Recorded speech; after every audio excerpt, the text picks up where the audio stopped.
Welcome to Subtle Asian Book Club. We are a book club and podcast dedicated to uplifting Asian stories in the literary space.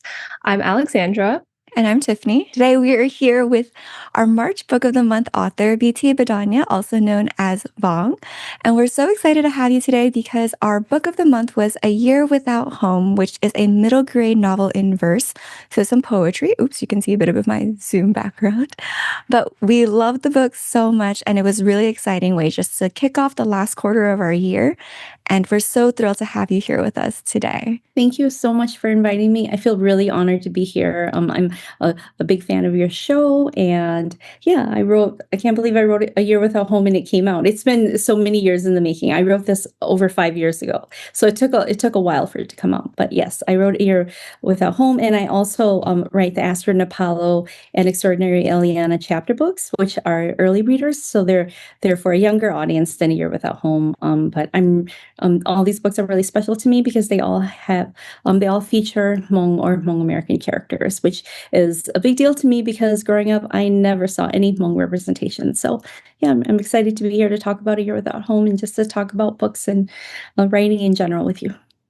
Yay! Thank you so much for being here. I know I really love the book. I know Tiffany really loved the book. So we're so excited to chat and ask you more about like your process and the characters and all that jazz. Before we get into some questions we had, I did want to say that this interview is going to be completely spoiler free. And so for listeners, if you haven't read the book, feel free to stick around and watch and listen to the whole thing. Pause. Sorry, this is editing Xandra to say that we did go into spoilers a little bit around the 25-minute mark for a few minutes. So if you haven't read the book, feel free to skip ahead. If you're watching this on video, I'll be able to indicate on the screen like there's going to be spoilers and you can skip ahead. Or if you're listening to it on the podcast, I do mention, oh, I'm just going to cut this out. And then I decide to keep it because our conversation goes really well. And I feel like if you did read the book, it offers a lot of interesting insight. So it's just a little sweet treat we're going to add there. But everything else is still going to be spoiler free. And I hope you're still able to enjoy the conversation regardless. So back to the interview. Yes. Okay. So to get us started, congratulations on the release of this book. We know you've been booked and busy with interviews, different keynotes. Well deserved because this book is so phenomenal. But first, why don't we start off by you giving a premise of what the story is about and what readers can expect before they dive in? Okay, well, thank you so much for saying that. I'm always excited when I hear from readers and hear that people like the book. So this is a fictionalized memoir of my family. It's the story of our journey out of Laos or at the end of the Vietnam War and into the refugee camps, in our year in refugee camps after the Vietnam War. I'm Hmong, so it's a story about Hmong refugees, their experience during that time. Incredible. And I think what's so special about this is the Hmong representation itself. And I think kind of like you said, we're currently in a time where we're seeing Hmong representation. Thank you for being one of the leaders in this space. But I remember when we read this, Alexandra and I were like, wait, wasn't Suni Lee of the Olympics also Hmong? And just reading more about it, learning that there's a huge Hmong presence in Minneapolis and Minnesota, just felt really special and brought so much of contemporary day to light through the history that you've developed through this book. So just to go back to some of the questions, we really appreciated how unique this was, combining multiple genres of both middle grade and poetry. And as you mentioned, taking inspiration from your family's story, just like how a nonfiction novel or memoir would. It felt really personal. So what was the process like in shaping this story? And over time, how did it evolve? Well, actually, the interesting thing about this is that I never intended to write about my family. I wanted to write a novel in verse. I became inspired to write a verse novel because I was reading so many beautiful middle grade verse novels that just really resonated with me because they were so emotionally powerful. So then like I said, I got inspired and I thought, what if I tried writing one too? Even though I don't really have a poetry background, I wanted to try. And that's when I started brainstorming, trying to come up with ideas of what will I write about? So then I thought, what if I wrote about my family's escape from Laos and our journey and then our time in the refugee camps? But I knew that I didn't want to write necessarily about what happens to us after we left Laos or left the refugee camps and came to the U.S. I read a lot of books with immigrant protagonists that were part of the book, where it started out with them in their country and then leaving and then ending up in the U.S. and then their experience in the U.S. Assimilating or learning the language and the culture or facing racism. And I just was thinking, I don't know if I want to do that. I just want to focus on the time before that. So, but that's kind of all I had. And so I was like, now what's going to happen? So as I had to do more research, talk to family members, just get more information. And then once I started writing it, that's when the plot started taking shape. And then I had to work on the character development. And then that's how it kind of just evolved that way. But starting out, I didn't even know I was going to write this about my family or how it was going to go.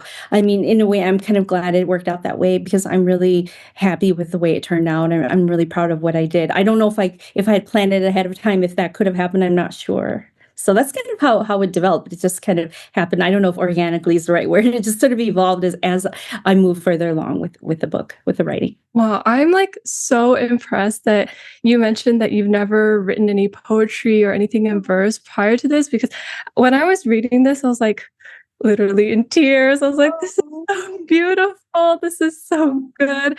And as I was reading it, I just had so many questions because I was like, oh, like I feel like the poetry itself, like some poems, I feel like, or prose, whichever you want to refer it as, can kind of stand on their own and they're just like so beautiful on their own. But then they also like fit together in the story so well too, because like obviously you're telling like a narrative. There's like things happening in the plot. And so I was just like so impressed how something can be so beautiful where it can be on its own, but it's also like part of something bigger too. And I feel like that could be a metaphor for something too. Oh, well, I'm glad you felt that way. That's what I was going for. I tried really hard to make it as, like I said, as powerful as the books that I'd been reading. And yeah, I just worked really hard on trying to just make it more lyrical and have a lot of imagery and, try to be poetic. Mhm. Did you ever consider writing this in a different format, perhaps? I knew that you said you started off wanting to write it in prose, but there's so much meat to this story. And I think it's a talent, really, that you're able to convey so much with, I don't want to say so little words, but like Yeah. such like intentional words, because this could easily be a huge historical fiction novel or like an entire memoir. Was that ever something you considered at all? Because I hadn't intended to write about my family's experience, I didn't, but I have been asked that a couple times already, and I'm thinking maybe if I hadn't thought of writing a verse novel first, I might have written it that way. If I decided to write about my family's experience, yeah, maybe I would have written it just in regular prose, like a regular novel that wasn't a verse novel, probably, and yeah, maybe I would have been able to include a little more than what's in there. Mhm. Yeah. That makes perfect sense. So kind of pivoting towards not necessarily the book itself, but more so on the author's note, because you do provide a lot of like context and a lot of information in the author's notes. You say you dedicate this book to all refugees who understand they must leave home, but wish they could stay anyway. And that was so powerful. And it just kind of reminds me like why we love books and like why books are so important, because they really create empathy and awareness for young people to process and learn and be connected to their predecessors and like stories and people all around us. Mhm. So as you're navigating the publishing process of this book, now that this book is out, what has the reception like been for either your publishing team, community members? Like what has the response been like for people and young people, especially who have read it? Okay. Well, the publishing team, I mean, my agent, my editor, and people at the publishing company have all said they love it. They've been so supportive, and even from the very beginning, they've just been really, really excited about the book, and they had the same vision for it as I did. So that was really, really nice to see people championing this book for me, with me. when it came out, of course, I was really nervous and, eagerly anticipating wanting to hear from what readers had to say. And yeah, I've heard from a lot of readers and educators and librarians, and they were just so moved and touched by it. I'm always happy when I hear that people cried, not because I want people to be sad, but because then my goal is reached. I wanted the book to move people, and a lot of people said, "Oh, I cried. It was so sad. It was so good. It was so powerful," and that was what I wanted. A lot of people also said they learned about a part of history that they didn't know about, and that was another one of my goals. I wanted people to learn about this piece of history that is not taught in schools, in history class, in textbooks, that people just are not aware of. I wanted them to learn that. I have heard from young readers, young people who've read it too, and they're my target audience. So I was really curious to know what they would say. A lot of them have just been so so I don't know if touched is the right word, but a lot of them, well, 10-year-olds don't always articulate their feelings. I got a lot of it was really good. It was my favorite book. Best book ever read. And that was kind of it. But there That's were high some praise, that did though. That's very articulate. high praise from a 10-year-old. Yeah, I was like, "What did you like?" "All of it." "Okay, what was your favorite part?" "Everything." But it was just nice, really nice to hear that they liked it. And then I did hear from teachers or from parents who said, "Oh, he loved it. He read it in one sitting," or "She couldn't put the book down." So things like that made me really happy. I want young people to read this book. I want them to learn from it. A lot of them did ask, a lot of really interesting questions, like what happened to the dog, and what about the horse? Ooh, I hope I'm not giving you any spoilers, It's but okay. It's they would okay. ask about characters and just ask about, yeah, really, they seemed really, really interested and really intrigued. And so the reception, I would say, has been overwhelmingly positive, and it's only been a couple of months since it's been out, but I have heard from a lot of people. I've done a lot of school visits and met with a lot of different aged readers, and everyone just seems so excited about this book. So that's made me really, really happy. Oh, that's so wonderful, and we're so glad to hear that, and especially the part where you said that this book just brings so much of history that typically is not seen or heard or talked about in books to the Yes. forefront is really important. I think that was something we also found ourselves to. Mhm. For context, right now, I'm in grad school, and so I'm taking a class on the politics of Southeast Asia. So I'm learning a bit more about Laos and how Laos and Mhm. Cambodia were affected during the Vietnam War and just post French Indochina Revolution. And I Mhm. think there's so much there that's not typically understood within what we know today. And so your story brings the Hmong perspective to the forefront. As we just discussed, many people may not be aware of how Laos was impacted or involved in the Vietnam War and who the refugees may be. So, what's Mhm. something that you learned throughout either the research process or just growing up from your own personal experience that you hope to share with others that either did or didn't make it into the book? Like personally speaking, what I learned from it, well, it was kind of hard to do the historical research because there isn't a whole lot available, on the secret war, a war that was being run by the CIA. It's not like there are public records of that readily available. I did, watch some videos and documentaries and try to read different websites and try to find news articles. And there are a few books that were written by people around during that time, whether they were in the military or journalists, but some of those books were kind of boring. So it was really hard to glean information from that. So I did learn, more things I learned things that I didn't know before, but what I really um, learned a lot about was through just talking to family and relatives and just really finding out what my family went through. And before I started working on this book, I had some vague idea of what happened to us, but I felt like I had my own memories of that time. But they probably weren't really my memories. They were just images that I made up in my mind because I kept hearing those stories all through childhood. I would hear, you hear relatives talking about it, family talking about it, and you feel like, oh yeah, I remember that, even though maybe you don't, because I was so young. But I thought I had an idea, but after working on this book and writing it, I have such a much deeper and clearer understanding of everything that we went through. So, yeah, I feel like I relived that moment in time, and so it was really bittersweet. It was nostalgic. It made me really proud of what we went through and how we persevered. But it also made me so profoundly sad. So I don't know if that answers your question. You're asking what didn't get in there. There were some important historical moments that I would have liked to include, and I think I can talk about that a little bit later, like things that happened in the camp that I would have loved to include, but the book was getting a little bit long. So yeah. That's so beautiful and also kind of like heartbreaking because like I'm sure through the process of writing this book you kind of have to relive and re-experience what your family went through, which was very traumatic, but I'm also sure it was very beautiful because you also get to feel, I would assume, closer to your family as a result of like, asking these really hard and important questions, and then also, just being more connected to it in general. I was curious, I know you said you interviewed like family members and relatives, but did you talk to any like family friends or like people in your community? Because I know you're based in Minnesota and there's a pretty big Hmong community there. So I'm assuming you Yeah. know other people in the Hmong community besides like your direct family or your relatives. Like, did you talk to them, ask about like their experience, and did that help shape your picture of history?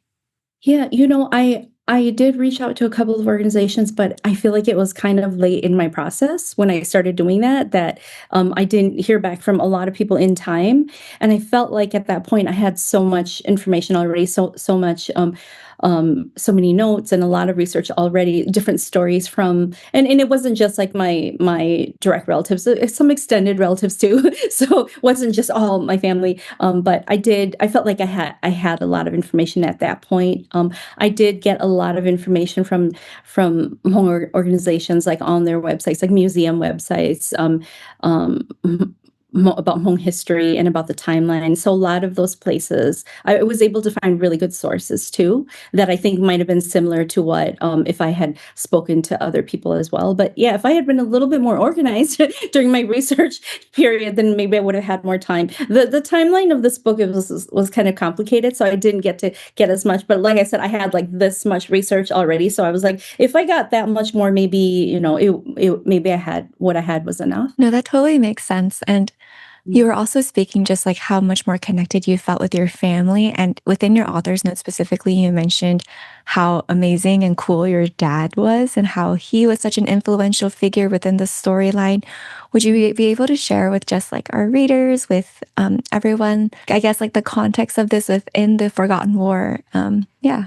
A little bit hard to talk about. Oh, I'm so sorry. We don't have to talk No, about this. it's okay. No, I was really close to him, but halfway through writing the book, he suddenly passed away.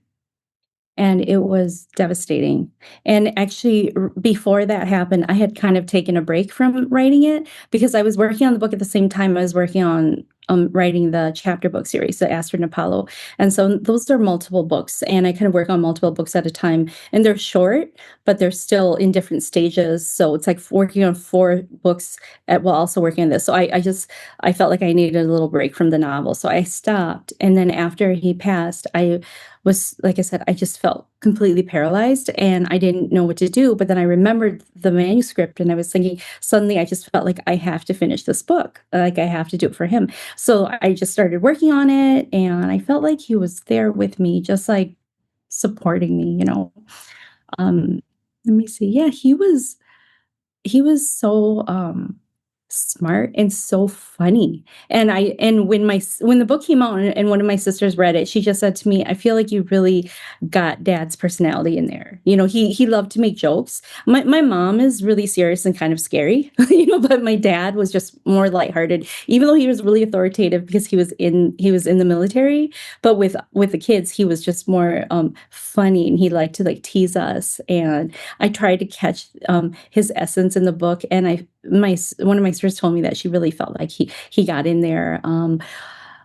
Another thing is he had this fire in him about home and about Laos, and I tried to, or I mean, I didn't realize that I was putting that in the book too. But my husband actually mentioned to me that he really got that from reading the book too, about how he was like, your dad was always talking about Laos, and I feel like you really did that with the book. And I was like, wow, I didn't realize that. But yeah, I don't know. Does that answer your question? Just No, yeah, I that was just trying to, yeah, get his more of his personality in there.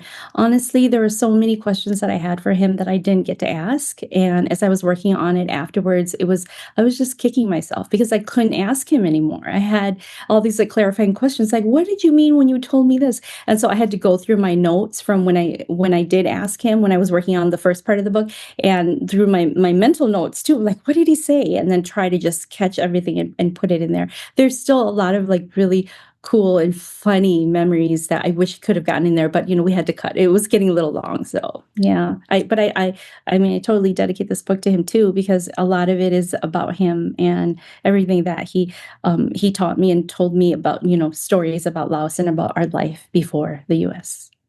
No, thank you so much for sharing that. I felt so much of the love that you have for your dad with your family and with Laos too, just the description of the peaches and just this calling for the home. So much of it came through in your writing. So I'm really grateful that you were able to share this piece of yourself, of your family, of your home and country with us because I think it just broadened our perspective so much more. Yeah, thank you. I'm glad that came across because truth is I don't really remember, but I was just trying to write an authentic representation of what my sister felt for home and for losing Laos, and I always felt like that too, even though I didn't remember it. So it was like combined both of our longing and yearning for home into the character. Yeah. Definitely. So, speaking of your sister, who is the inspiration for this book, the Mhm. protagonist of the novel, Gaoshen, is only 11 years old, but as you said, she bears so much responsibility within this patriarchal setting. Mhm. So, as you were navigating this, how did you balance the heavier themes of displacement and war while also keeping in mind that it is a middle grade novel and it is in verse? What was that writing process like? Well, um, it was. I mean, I'm used to writing in a younger voice because I write chapter books for 6 to 8 year olds, so and I feel like my internal age is 12. So it wasn't that hard to stay in that younger mindset and also to keep that age audience in mind. But I just like I said earlier, I just tried to write a really authentic representation of her, and so it was easy to just show her emotions and her experiences to what was happening around her as far as first with the war, because war was just such a big part of everyone's daily life back then. It was just a normal part of life. You wake up and there could be, you're constantly hearing helicopters. I mean, I don't remember. I was a baby, but I'm told that hearing, the helicopters or knowing that families would have to like run and hide in the jungle when there were, bombs going off. It was just a normal part of life. So that those little details, historical details, they were easier to include. But as far as like reacting or responding to just, all of those like cultural expectations, like the kind of, the sexist traditions, all of that, it's just very typical. So it's not something that I had to consciously think of or make sure that I was careful with. That's just kind of how it is, and I'm used to that as well. That's just kind of how the Hmong culture is. I mean, it's evolved since we've come to the U.S. Families are not quite as traditional as in the book. This was a long time ago, but still, I grew up with that, that kind of being around that kind of mentality too. So it was that part. It wasn't too difficult. It's just kind of like, I just tried to be authentic, and then I guess it just showed up, it just appeared. Yeah. Yeah, that makes sense. I know this is like a spoiler-free discussion, but there is this part of the book which I'm pretty sure you know about. It's like, oh, obviously you read it, but it's like, or you wrote it. We both read it. But it's like oh my gosh, I'm just gonna say it, but then I'm gonna Yeah. cut it out on the podcast because I just wanted to share. Mhm. But then like the moment where her brother is like taken away and has to immigrate to the US first, that was like so So heartbreaking. heartbreaking. I know. And you did such a wonderful job, like representing the struggles of like patriarchy and responsibility, but then also understand, like making it very nuanced and knowing that, like, oh, it's not like, oh, her brother which I know it's based off your family, but like her brother is not like the bad guy. It's not anyone's fault really. Like everyone is really trying their best, and it was just so well done. Anyway, I will Wait, put sorry. that out, but I did want to share. I'm so glad that you liked it. Yeah, what is it? What were you I'm sorry. No, I also just wanted to add so much of like also when they hear the cassette tape at the end, that got me so emotional. And then just like understanding that everyone in this book is like young, right? But they have to grow up so much, just like the initiatives of selling the rice cakes and just so much of it was just like, my heart. No, and I know I cried writing those parts, and then when I read it, I was crying too. And my husband's like, "You wrote it? Why are you crying?" I'm like, "I can't help it," But yeah, and the cassette tapes, we did that all the time when we were younger. I remember that was just because that was before people didn't really do long distance calls like in the early '80s or the late '70s or early '80s because they were way too expensive, and so you barely did long distance calls, and so that's how. And you could write letters, but cassette tapes just seemed more efficient. So that was such a big part of my childhood. So I knew I had to include that. And that is what happened too. I remember my family telling me about that. I don't remember getting those tapes, but I remember my family talking about, we got a tape and he's doing well and blah, blah, blah, and all this stuff. And yeah. So I'm glad that touched you. That was that was part. A lot of readers told me too that when they read the part where he left or when they got the cassette tape. I don't know if they're going to cut this out, but yeah, those scenes just really got to them, and yeah, they were hard. Do you know that in reality, that's not exactly how it happened.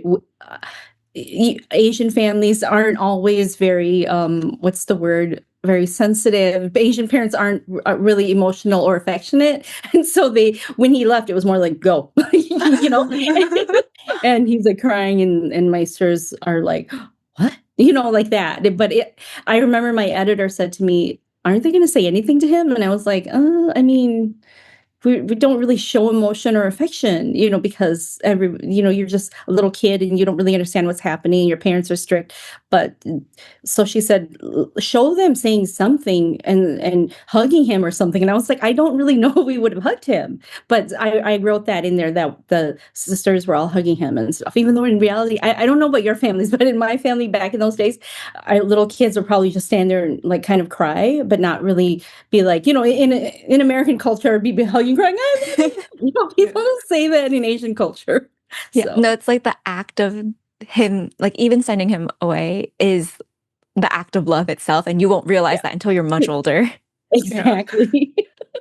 Exactly. Yeah. I think we can include some of this. This is good stuff. We'll Sure. just put like spoilers. It's We okay. lied. So the main character, Kaohsiung, is inspired by your sister. And I know you have mentioned like when you read this book back, you were crying. And obviously when writing it was a very emotional process. Did she end up reading it? And like, what were her thoughts? Like, how did she feel about it? Yeah, I mean, when I first started writing it, I would send her excerpts. I would send her several pages, and she would read it because I was wanting to get her feedback and making sure that I had all the details correct. And I mean, we both cried throughout the whole process, and so it was very emotional, and she would. I did share a lot with her in the beginning, but as I got further and further along in the book, I didn't necessarily show her what I was writing anymore because at that point it became too much, and I kind of got busy into it. I would ask her questions about certain parts, and ask her to clarify certain details, like about the fruits or the colors or things like that. But I didn't give her an entire like pages and pages like at first anymore. And then it wasn't until the very end that I did show her the whole book, and she read it, and she loved it. So I guess I did a good job representing her, her experience. I just really wanted to make sure that I got those, small details correct. And like, did you really feel like that? And would you say that and everything? Yeah. Yeah. I mean, as a reader, she was so fleshed out. I could like see her like right in front of me, and I was like envisioning everything. So absolutely, yes, it was so good. I know in your interviews you had talked, or sorry, interviews interviewing your family, you had talked about how like there's like so much content that you got out of it, like a lot of information. How did you decide like what parts of your family's history that you wanted to include and like what parts you wanted to create? Because this is a fictionalized memoir. Mhm. Um, I had so much, and it was just getting to be really long, and so my editor kind of told me, "You need to cut this, this, this." So she kind of helped me, not exactly point out parts that she didn't think were necessary, but it was just more like, "You need to cut so much here and there." And so I did, lose a lot. There was more that I wanted to talk about with the characters and with a story, like what was happening, after my dad got back and us getting ready to leave and all of that. But yeah, it was hard. It's not like I had this, very specific plan of what to leave out and what to put in. It was more like, it just kind of all happened as I was editing and revising and cutting. I just had to cut things. And yeah, I did get some help from my editor, but yeah, I don't know if that answers your question. I wish I knew better, what when I wrote this book, like I said, because I didn't have like a really good concrete detailed outline, it was more like it just happened, and it just kind of the plot just sort of evolved into what happened. And at the same time I was working on this plot, I had to work on the character development too and make sure that she had a character arc and she wasn't just a girl that was just like, oh, this sucks. What's happening to me is really hard. She had to, I had to show her have some agency and show her grow and show her have some, just like learn to be more assertive. And so I was more focusing on those two parts. So yeah. Mm. No, I felt like all of it was just really, I don't know, I think just like even the parts where the character, like Gashin is like, she doesn't feel confident enough to say goodbye to her friends yet. Like those all felt so real. And those are the moments where I'm reminded, like, she's only 11 years old, and that's crazy just to go through all of this. So, yeah, I know there's a lot you had to cut, which makes me feel like, okay, well, now I want another book in this like world if it's possible. But at the same time, so much of what is left is so powerful too, which is really great. Oh, good. Yeah, that's good. I mean, I'm glad. Yeah, I was worried when I had to cut certain parts, like, but what about this? What about that? But then afterwards reading it, it's like, oh, well, I think it still has the same effect. And yeah, and I'm glad you brought that part up because I know that there's some other people who maybe they might not relate to that, or why didn't she just say bye? It's like because she was too shy, because she couldn't, and I don't know. I mean, in my experience, being I remember when I was really young having friends and wanting to say something, but then not saying it and just like walking away, even if that was like a really important friendship, right? You're just like, oh, I don't know. And then you just like go off on your own. So I was trying to capture that in there. I hope I got that. No, Oh, you yes, definitely did. 100%. Yeah, I felt seen. I was like, oh, I was a very shy kid, so I was like, "Oh my gosh, that's me," even though obviously it's not me. Yay, yay. Yeah, I'm glad that's what I want to hear, that people who could relate to that would be like, yes, I know. I could imagine myself doing that, or I've done that. Yeah, I had a friend who read it recently and she said to me too that, yes, I did that. There were times when I didn't say bye to my friends, so people can relate to that. And I wanted a relatable character. Had you ever considered writing in other POVs, whether it was your dad or your brother, or I know that you were a baby, so you couldn't, so your sister made sense. And you kind of gave a glimpse into why it was specifically this time period. But did you kind of toy with the idea or experiment at all of like as it was coming to life? Yeah, well, for this book, no. I mean, for this book, I thought of just having it from her perspective, but I've been thinking about possibly if I were ever to write a sequel, I would love it to be from my brother's perspective because he could talk about what happened when he got to the US. And I know earlier I said that I didn't want to write a book that focused on that part of our story of coming to the US and how hard it was, but I thought it would be interesting. And I've been getting a lot of requests from readers, especially the young people. Well, no, actually a couple of adults who said, "Is there a sequel?" But I visited a book club of kids recently and they were all like, "Sequel, sequel, sequel." So that was really cute. But I was thinking if I did, it would be really neat to have it start off from his perspective because the truth is, we never even talked to him about what happened when he came to the US. We never, I don't know, it's like this Asian family thing. You never really talk about trauma. You never talk about the hard times. We never discussed it. And a lot of the events that happened in the book, he told me about those things and I didn't know about them and I included them, but I never we never asked him, what happened when you were in Wisconsin, with our uncle's family and my cousins? What was that like? I think it was really, really hard for him. And I wanted to include that. And it would be really sad. It would be nice to see it from his perspective. And then some of the things that I said I wanted to include earlier, but I had to cut, maybe I could put them in a sequel and they could be flashbacks. You know what I mean? So I could still include these moments in history or that happened, whether in the camp or in Laos, but from his perspective. He went through so many things that my sisters and I didn't and don't know about. So yes, I did consider having it from his perspective. If I were to write another book, I thought maybe I could include my other sister too. Who knows? Maybe I could even include mine because I start to have memories once we got to the US and I start to remember what happened to us. I don't remember anything before that, but I thought, oh, what if it was one of those multiple perspective books, because there's a lot of those too, and that might be neat. And as far as my father, while I was working on this, and in the past, I've thought about writing books from his perspective, but as a young person. So I prefer to write for kids. So it would be when he was younger. He's told us a ton of stories about all of his experience growing up and as a kid. And I thought it'd be really neat to write something from his point of view too. So yeah, I had thought about that. I think it'd be really fun. I did start drafting something, and it was really sad, and I was crying about how if I were to write a sequel, and it was from Ia's point of view, my brother, and I even wrote the part where he recorded the cassette. And I had to go back in my old manuscript and like copy exactly what I said and said that's what he said when he like pressed the button to record. And I was like, ooh, if anybody remembers that's exactly what he said. So yeah. Wait, I love this I'm note. I echo everything the like 10-year-old book club says. Right. I think this would be a Yeah. fantastic companion novel or anything, but yes. Oh, great. Yeah, same. Yeah. I was like, I'm one of the adults that are like, sequel, sequel, sequel, sequel. I'm so happy to hear that. Right.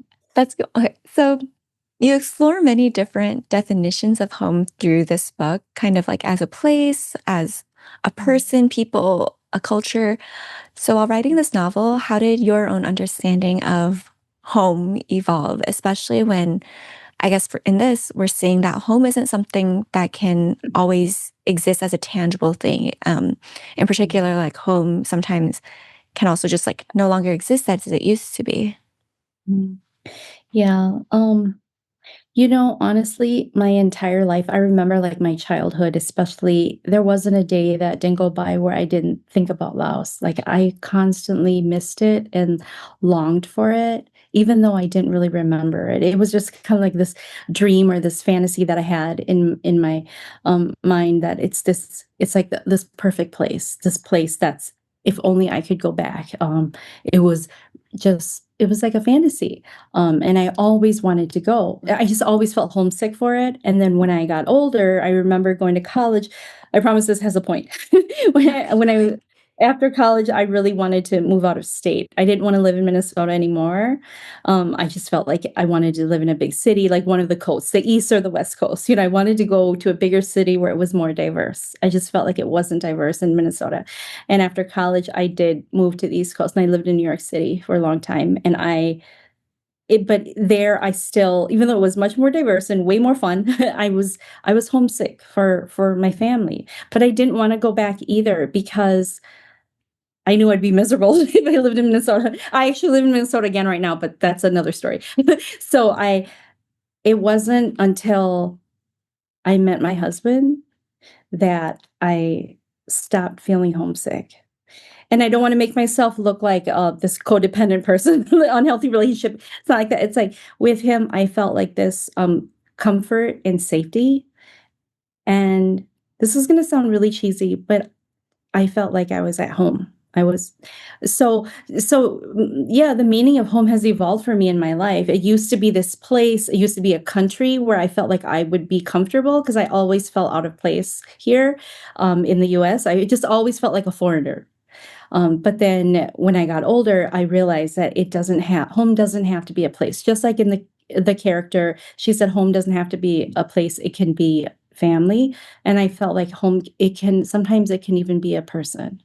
It can just be like a level of comfort. So that's what the meaning of home is for me now. Earlier, I told him I was going to tell that story, and he was like, "Are you sure?" That sounds kind of cheesy. But that's what home means to me.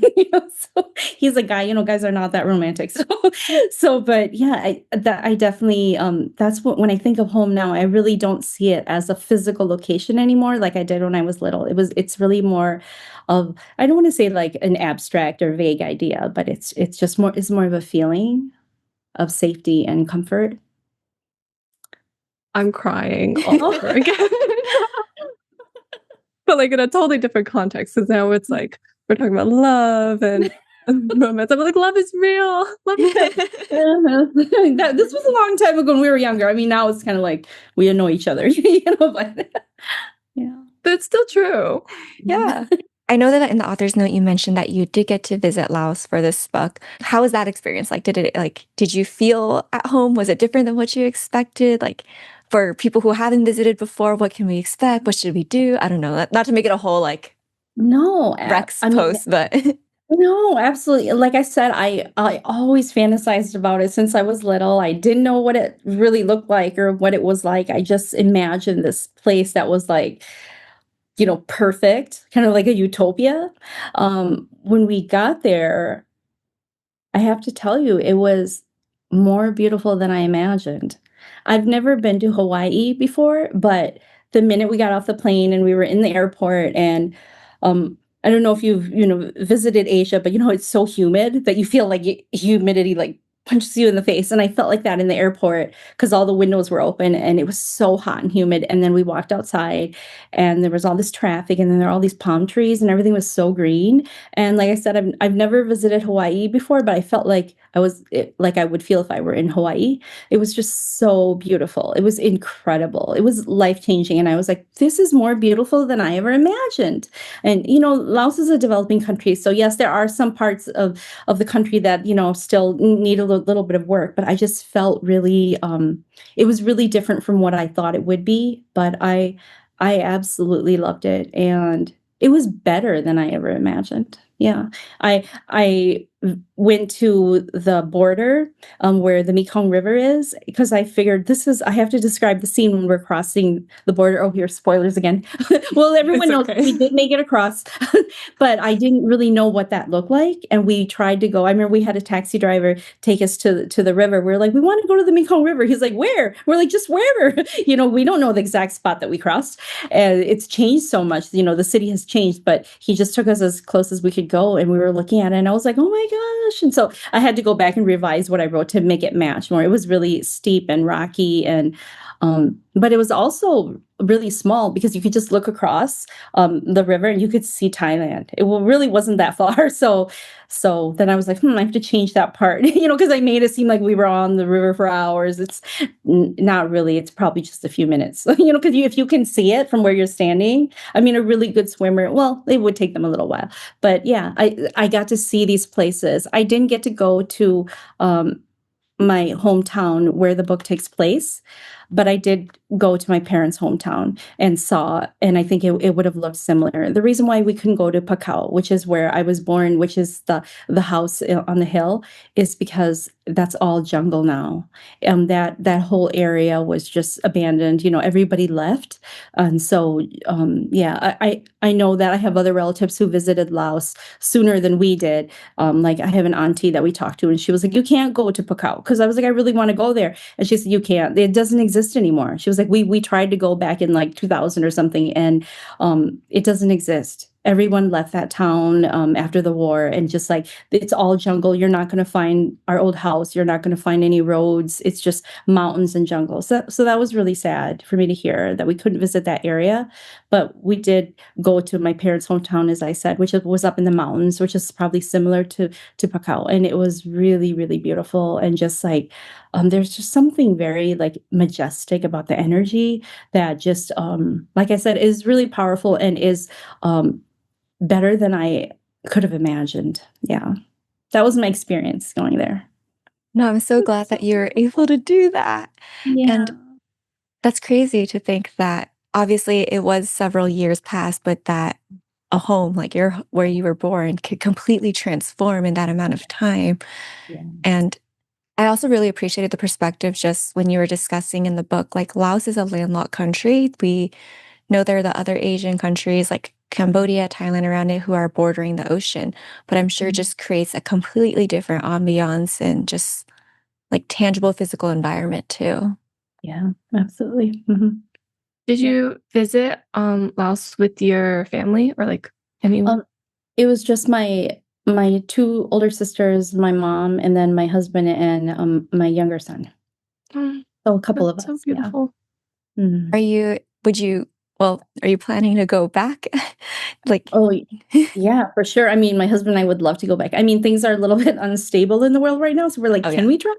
But, we wanted to go back, definitely. We were there when we were there, we met my uncle's family, and they're from Australia, so we kind of needed tour guides because they we don't speak Lao, but they do, so we thought they could, like, take us around. What we didn't realize is that sorry, I'm kind of going off on a tangent, but that a lot of people there speak English now, so so it was fine, but anyway, because we were when you're traveling with other people, you're kind of restricted with their timeline, so there are things that we wanted to do, but we couldn't. So my husband's like, "We have to go back on our own," and there's a lot of mountains in Laos, and my husband's from the Philippines, and he loves hiking. He loves doing those very active things, and so he was like, "We have to go hiking and go mountain climbing," and so I'm like, "Oh, are you sure?"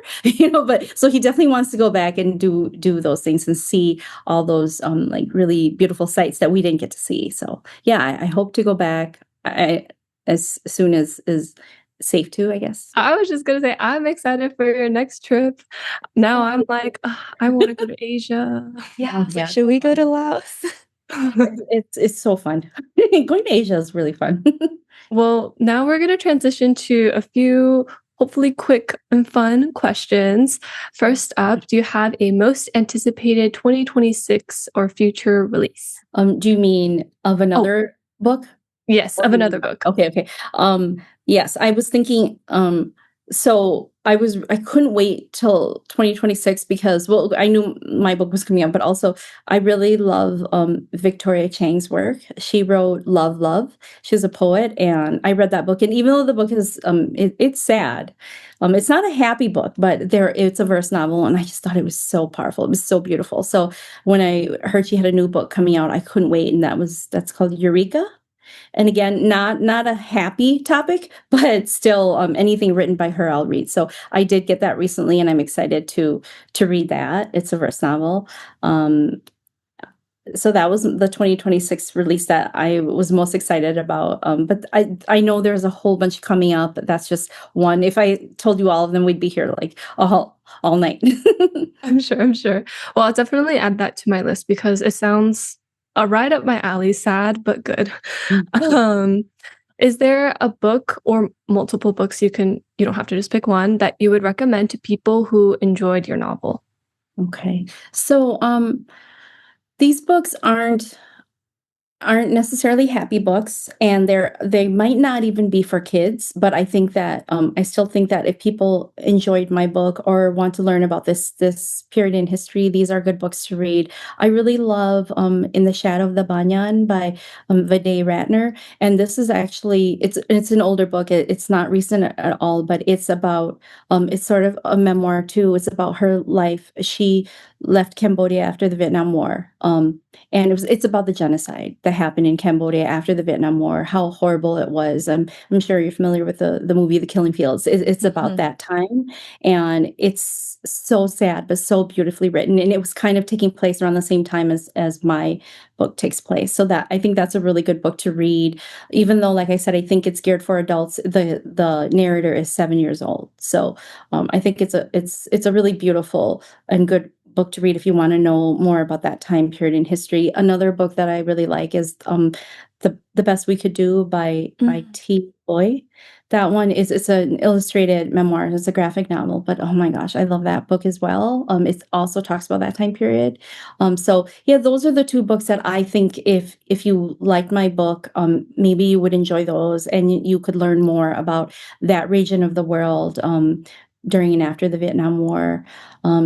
If you also, if you like my books, check out my other books. If you like this book, check out my other books. They're a lot more lighthearted and they're younger, but yes, I have like I said, the two chapter book series, Astrid and Apollo and Extraordinary Eliana, which is a spin-off of Astrid and Apollo. They're just about little second generation home Americans, but they're happy and lighthearted. And I have, other books coming out that I hope people will, look out for as well, if they liked this book. Thank you so much. I'll definitely be adding all of those to my Yeah. TBR, including the chapter books, because I may not be the demographic that you're writing for, They're but so I'll fun still to read. read it. They're still fun to read, exactly. Okay, last fun question. Is there a piece of media, either it could be a movie, a show, or a song, that inspired you or you maybe put on the background while you were writing this book? Yeah, I'm sure there were movies or shows that kind of, got me in the mood when I was writing, but the I think it's the music that released, that I really remember listening to a lot, and one was, my dad's favorite song was, Country Roads by John Denver, Oh, because that was a song that was really popular when we first got to the US, like in the late '70s, early '80s. It was playing on the radio all the time, and he would walk around the house singing this line. I always remember it was "Take Me Home." And I think it's because he was so homesick. So, it was one of his favorite songs, and I listened to that while I was, like, writing the book and crying. But another song that I always listened to and really got me into the mood was, the song that I write about in the book. It's called 15 Years. It's a Laotian song. It's one of the classical, really popular songs, in Lao. It's Sip Happy, which means 15, and that was my dad's favorite song, and it was a song that I guess was played around the country all the time during that era, but whenever I remember as kids, we'd always hear him singing it and playing it. We'd be like, "Dad!" It's like that song that you always hear playing in the house, and he'd be like, "Oh, I love this song." And to us, we would feel like it was so old-fashioned, but I listened to that a lot while I was writing the book because it really felt, made me feel like I was back in that time, back in history, back in that moment. When you listen to songs from the '60s or the '50s, those kind of oldies, you just feel like, ooh, you feel like you go back in time. And that's kind of how I felt, listening to that song. So definitely that song, and it got in the book too. So I was glad that I was able to include that in the book. It was the book that she talked about. I mean, the song she talked about in the book, and the one with the lyrics that she was repeating. Oh, that feels so special. We're so glad that you're able to include it into the book too. I know we're coming up on time, so just to wrap things up, do you want to share anything you're working on next or any final messages you have for your readers or yeah, or your fans? Yeah.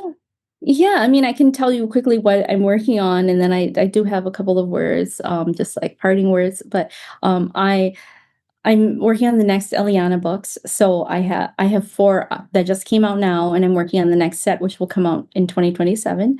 But I'm also finishing up a new middle grade novel, and I feel bad. I keep talking about this, and my agent's like, I need to see it because I haven't sent it to her yet. But it's really different from A Year Without Home. It's not historical fiction, it's contemporary realistic fiction, and it's prose, so it's not in verse, but it's about a 12-year-old Hmong girl who has a cooking show on YouTube with her mom, and she really loves to cook, and they cook Hmong food, and then it starts off with she one day receives a mysterious email from a viewer that just sends her on a quest to find out who her long-lost dad is, and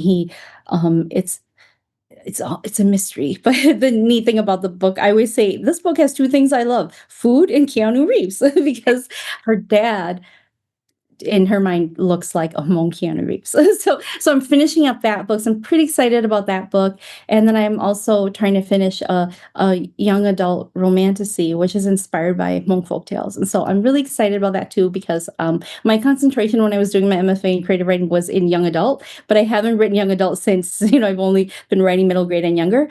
And so I'm excited. This one will have some romance and it'll be teens, so a little bit older. So yeah, those are the things I'm working on. Oh, I love Yeah, this.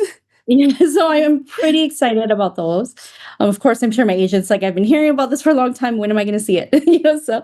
But I just wanted to say, in light of everything that's going on right now in the world, in the country, and especially in Minnesota where I live, we're going through some really, really dark times, and it's really scary. And to me, my book represents I just realized it today. It represents loss and I think love or love of home, but I also think that it can be a symbol of strength and hope.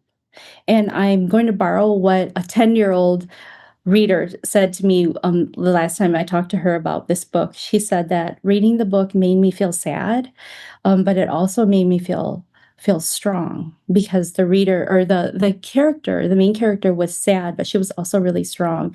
And she said, and that gave me hope.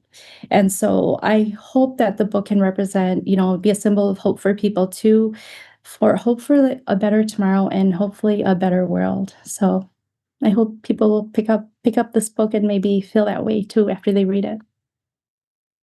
I'm so emotional right I now. know. I was like, that 10-year-old perfectly got it. Just I was so impressed. I was like, "How old are you?"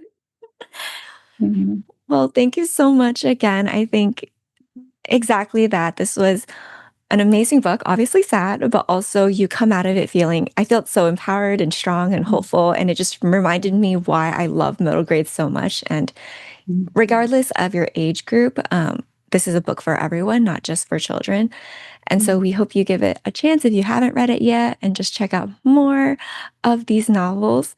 And again, thank you, Vong, for being with us today. It really does mean a lot. And we hope you can get some well rest and celebrate just an incredible release that has come out and just shared with the world. If you're part of the book club, in April, we are going to be reading What We Fed to the Manticore. So we're taking a different shift. It's a bit more about like animals and climate fiction, and we hope you really enjoy it. We'll share any announcements on our Discord, our social media, and our website. So please follow along. And thank you for being with us today. Thank you so much Thank for having me. you. Thank you Thank so you. much. Thanks. Bye.